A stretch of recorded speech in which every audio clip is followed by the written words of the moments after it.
در سال 2011 بود، در یکی از برنامه آنوی سکه 2011 بود، در یکی از برنامه آنوی سکه گفتم روزی خواهد شد که ملت سوریه بر علیه این ظالمین و ستمگران پیروز خواهند شد و روسیایی به کی میمانه؟ به رژیم ولایت فقیه. بعد از 13 سال الحمدلله این اتفاق افتاد. امروز اسرائیل میخواد که این سلاح‌ها به دست مسلمان‌ها نیفته. برادر عزیز، اگر امروز این سلاح‌ها رو نابود میکنن، مردانی هستن که دوباره این سلاح‌ها رو ایجاد بکنن، جوانانی هستن که دوباره این سلاح‌ها رو ایجاد بکنن. اونها فکر میکنن با از بین بردن سلاح‌ها میتونن خودشون رو حفظ بکنن، اما رسول الله صلی الله علیه و سلم به من مسلمان سنی بشارت داده که روزی میرسه که مسلمان ها در جنگ با یهودی ها هستن و سنگ ها و درخت ها صدا میزنن که بیا ای مسلمان، پشت سر من یهودی پنهان شده است. من به وحی الهی اعتقاد دارم، من به کتاب الهی اعتقاد دارم، من به فرمایشات و احادیث صحیح رسول الله صلی الله علیه و سلم اعتقاد دارم. من به بمب و به راکت و به هواپیما و به این بذارید نابود بکنن. جوانهایی هستن که اینها رو دوباره ایجاد بکنن. بیاید یک نمونه بهتون بدم.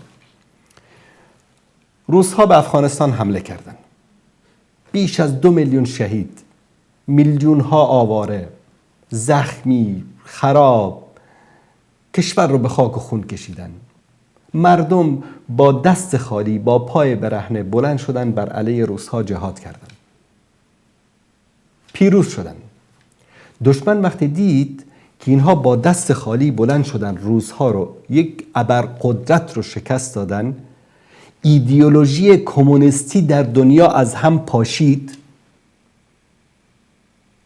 دیوار برلین شکسته شد، اتحاد جماهیر شوروی از هم پاشید، تبدیل شد به 40 چند کشور. این آسیب، این ازبکستان، ترکمنستان، قزاقستان، تاجیکستان، قرقیزستان، این استانستانایی که هست اینجا، اینا همه شهرهای اتحاد جماهیر شوروی بودن.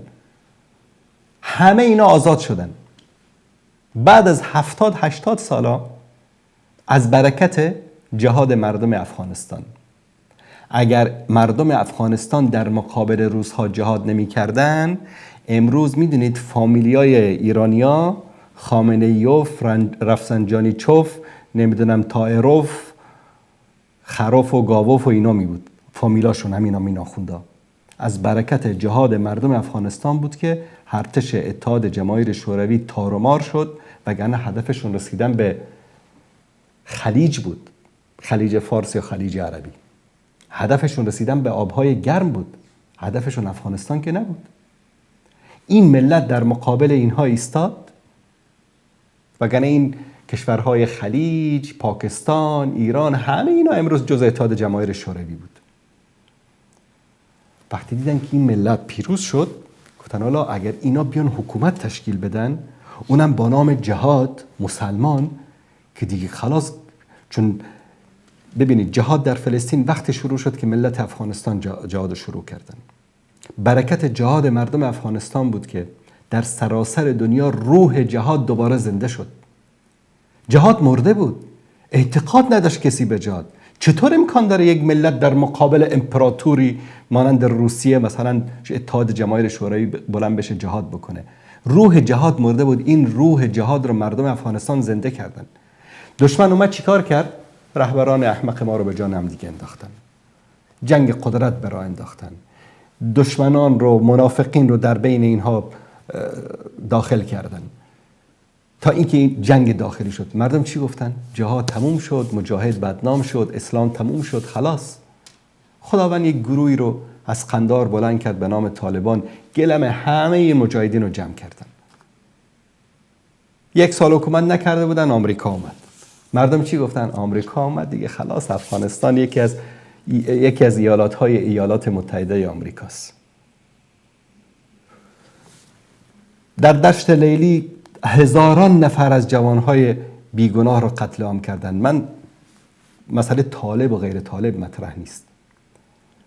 افغانها رو، جوانان ما رو، جوانان دیندار ما رو، حالا به نام طالب بود، برنامه بود، در تورا بورا و در شایکوت سنگ و چوب و هیچی از دست اینا سالم نمان. هر هواپیمایی می اومد بی 52 صدها تن بم میریختن در این کشور، عروسی ها رو، روستاها رو کاملا نابود کردن. شما میدونید 500 نفر جوان توانستن که زنده از شایکوت و تورا بورا خارج شوند و این 500 نفر توانستن پایگاه بسازن، دوباره افراد جمع بکنن، دوباره جنگ بر علیه.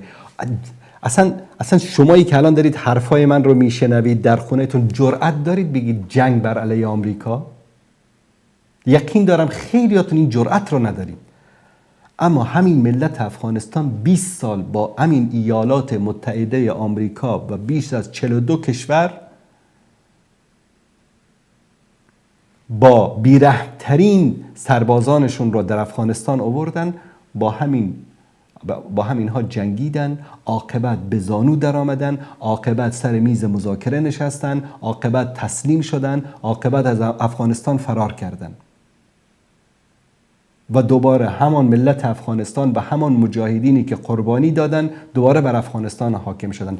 درست است، انتقادشان میکنیم، انتقاد میکنیم، اشتباهاتشان رو میگیم، خطاهاشون رو یادآور میشیم، اما به این معنی نیست که فداکاری هایشان را، جانفشانی هایشان رو فراموش بکنیم. قربانی دادن، فداکاری کردن، جهاد کردن با دست خالی.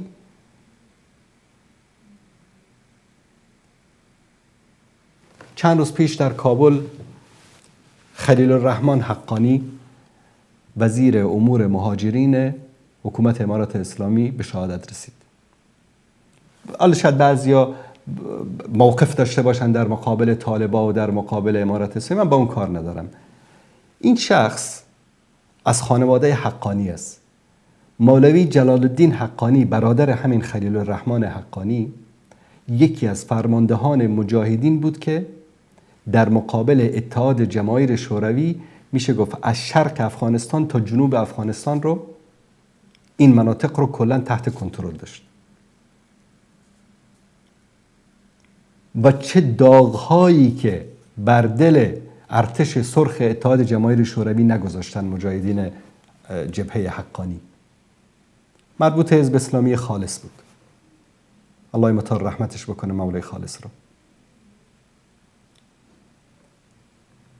این خانواده و همین خلیل الرحمن حقانی الله مطال رحمتش بکنه در جهاد اول بر علیه روس‌ها اشتراک داشت، در جهاد دوم بر علیه آمریکایی‌ها اشتراک داشت و این خانواده بیش از 80 نفر از فرزندانشون رو در جهاد بر علیه 2 امپراتوری بزرگ تقدیم کردند.